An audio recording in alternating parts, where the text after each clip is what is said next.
তুই শিকারই যাতি যার আব্বা দারোয়ান বিয়ে করলে কইতো না করলে নাই ম্যাম সাহেব মাফ করে দেন। এই তো আমি রাস্তায় চলে আসছি। এতক্ষণ লাগে? কতক্ষণ ধরে আমি ওয়েট করছি তুমি জানো?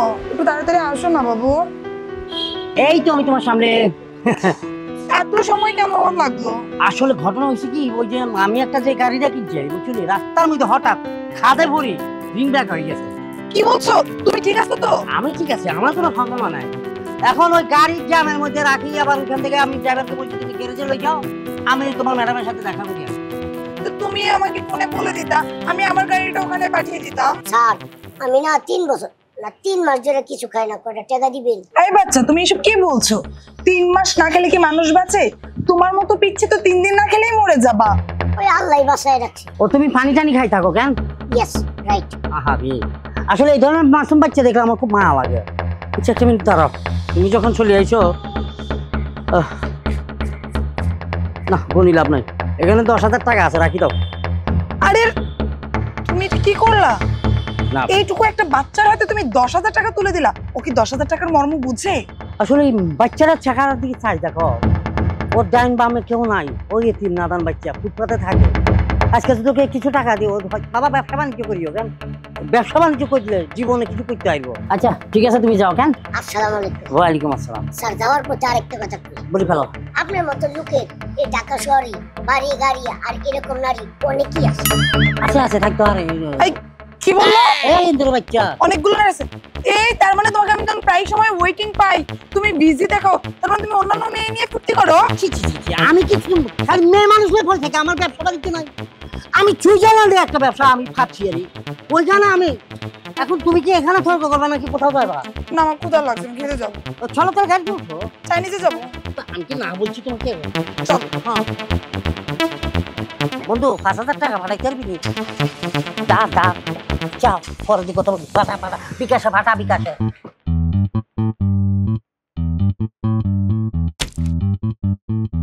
শোনো বলো। আজকে যা কিছু, আজকে কিন্তু আমাকে রিচ ফুড খেতে তুমি মানা করবে না। প্রত্যেকটা বার চাইনিজ বা রেস্টুরেন্টে ফাস্ট ফুড গেলে তুমি আমাকে রিচ ফুড খেতে দাও না, আমি নাকি মোটা হয়ে যাব, ফ্যাটি হয়ে যাব। আজকে কিন্তু বাধা দিতে পারবো না। না দেখো, আমি চাই না তুমি আগে ভাগে মানে মোটাই যাও, আমি চাই তুমি হেলদি, একটু স্লিপিং, মানে স্লিপিং আছে না, চিলিপটা করবে চিলিম।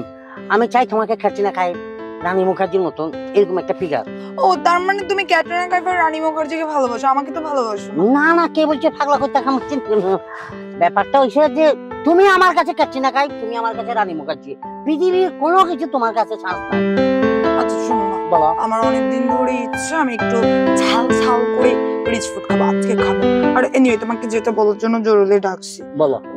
তুমি তো অনেকদিন ধরে বলতেছো তোমার বাবা মা বিদেশ থেকে টিকিট পাচ্ছে না, আসতে পারছে না। আন্টি আঙ্কেল কবে আসবে, আর কবে আমাদের বিয়েটা হবে? না আব্বা মারা তোমার ব্যাপারটা বলছে আর কি, এই যে আব্বা মা বলছে আমাকে যে দেখো বাবা আমাদের সিঙ্গাপুরে যে ব্যবসা, এটা তো কাউকে বুঝাই দিতে হবে। তো 2032-33 সালের মধ্যে চলে যাইব আর কি। হোয়াট? হ্যাঁ এটা 2024, হ্যাঁ 2032-33 সালে আসবে। তখন আমার দাঁত পড়ে যাবে, চুলে পাক ধরবে, আমি তো বুড়ি হয়ে যাব। আরে বাবা তুমি টেনশন করো কি যায়, মানে আমি আব্বাকে ভিডিও করে কথা বলতাম চাই, কিন্তু এখন এই মুহূর্তে এমবি শেষ হয়ে গেছে। আচ্ছা যাই হোক শোনো, তোমার বাবা মা কবে আসবে না আসবে আমি জানি না, আমি এত বছর ধৈর্য ধরতে পারবো না। এক কাজ করি চলো, আজকে আমি রিচ ফুড নিজে বানিয়ে খাবো তোমাকে, আমাদের বাসায় চলো। আর আমার বাবার সাথেও তুমি কথা বলে আসবা। নো প্রবলেম, চলো তোমাকে বাসায় যাই। আমাদের কাবিনটাও হয়ে যাবে, আমার বাবা মার সামনে থাকবে, তোমার বাবা মা ভিডিও কলে থাকবে, তার ভিডিও কলে আমাদেরকে দোয়া করে দেবে। ওরে আর আব্বা তো পাটার মতো মোবাইল ইউজ করে। বলো না, এই ড্রাইভার বাড়িতে নিয়ে চলো তো। বাবার সামনে কিন্তু একটু ভদ্রভাবে কথা বলবা, আমি এভাবে কথা বলবো না, ওকে? আমি মানে চেষ্টা করুন শুদ্ধ ভাষায় কথা বলার।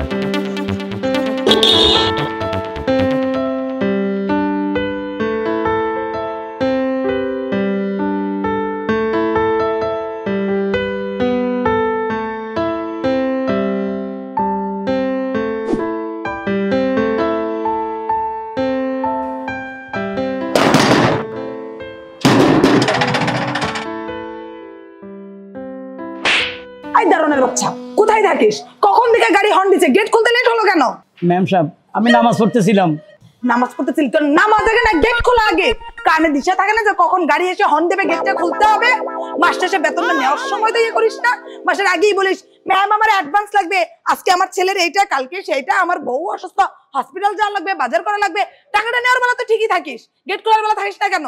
ম্যাম সাহেব ভুল হয়ে গেছে, আর কোনো সময় এই ধরনের ভুল হবে না, মাফ করে দিন।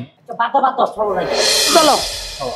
কিরে তুই ম্যাম সাহেবের লোক কি আরো শামিম? এই দারুণের বাচ্চা, তোর এত বড় সাহস, তুই আমার হবু হাজবেন্ডকে নাম ধরে ডাকছিস? থাপ্পড় দিয়ে তোর সবগুলো দাঁত ফেলে দিব। পানির নিচে যখন আরেকটা মারবো না তখন বুঝবি, স্যার বলে ডাক। আরে কি এর আমলে হবো বর দাঁড় হলা শামিম? আরে বাবা আপনার কি সমস্যা কি? আমরা জায়গা জায়গা হুটাট করে কি বলতেছেন না বলতে বল, আপনি আপনার মাথা ঠিক আছে? তাছাড়া আমার বয়ফ্রেন্ডের বাবা তোর মতো একটা দারোয়ান হবে এটা তুই চিন্তা করলি কিভাবে? ওর বাবা মা সিঙ্গাপুরে থাকে, বিশাল বড় বিজনেসম্যান ওর বাবা। আর কি সিঙ্গাপুরটা? আর জানেন না এই শার্টটা আমি গুলিস্তান থেকে আইনে দিছি, কই আব্বা তোর এটা মানাইবো 350 টাকা দি, এত বেলা সিঙ্গাপুর থা বাপ তা একে আমরা কি আমরা দিলে না দারওয়ান? হাই দারওয়ান তা কি ও বাপ সিঙ্গাপুর তাই হারুম জাদা এলে তোর জন্ম দিছি, এলে তোর মানুষ করছে এদিকে এই দিকে বাবা আব্বা বাড়ি আর কবি দেখছেন আব্বা কয় আমার পোলা। ছি, ছি, ছি, ছি। তুই একটা ভণ্ড প্রতারক জোচ্চোর। তোর বাবা সিঙ্গাপুরে থাকে, 2032-33 সালে ব্যবসা বুঝাই দিয়ে আসবে আমার বিয়ে করতে না। এই হারামজাদা, তোর বাবা একজন দারোয়ান, এটা বলে কি তোকে আমি ভালোবাসতাম না? তোকে আমি বিয়ে করতাম না? আমি তো তোকে পছন্দ করছি, তোর টাকা পয়সাকে পছন্দ করেছিলাম আমি। কিন্তু তুই যেহেতু আমার সাথে প্রতারণা করলি, মিথ্যা কথা বললি, নিজের জন্ম দেওয়া বাপকে অস্বীকার করলি, তুই যদি আর কোনোদিন আমার চোখের সামনে আসিস, আজকে তোর বাপের জুতা ধরেছে, পরে আমার জুতা খুলে আমি তোকে মারবো, কথা মনে রাখিস। দূর আমার চোখের সামনে থেকে। ম্যাম সাহেব মাফ করে দেন, মাফ করে দেন, গরিবের ফলা আশা করছে, আপনারা ভালোবাসে হালাইছে, মাফ করে দেন।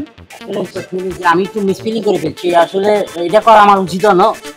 তুই শিকার হয়ে যাতি যে আর আব্বা দারোয়ান, বিয়ে করলে করতো না করলে নাই। ম্যাম সাহেব মাফ করে দেন, দয়া করে একটাবার আমার শ্বশুর কোন শ্বশুর আব্বা, শ্বশুর আব্বা।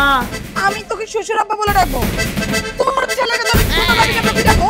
তোকে আমি বাসকে থেকে তোর চাকরি নেই, তোর ফাইল করে দিলাম। এটা উচিত। হারামজাদা তোলা বুঝে আচ্ছা ঠিক আছে আচ্ছা ঠিক আছে বাইরো বাইরো। হারামজাদা কত বড় সাহস, আমার শ্বশুর হইতে আসছে, আমাকে বিয়ে করতেছে, বাচ্চাটা দুটাই চিটিংবাজ, আর আসিস এখানে।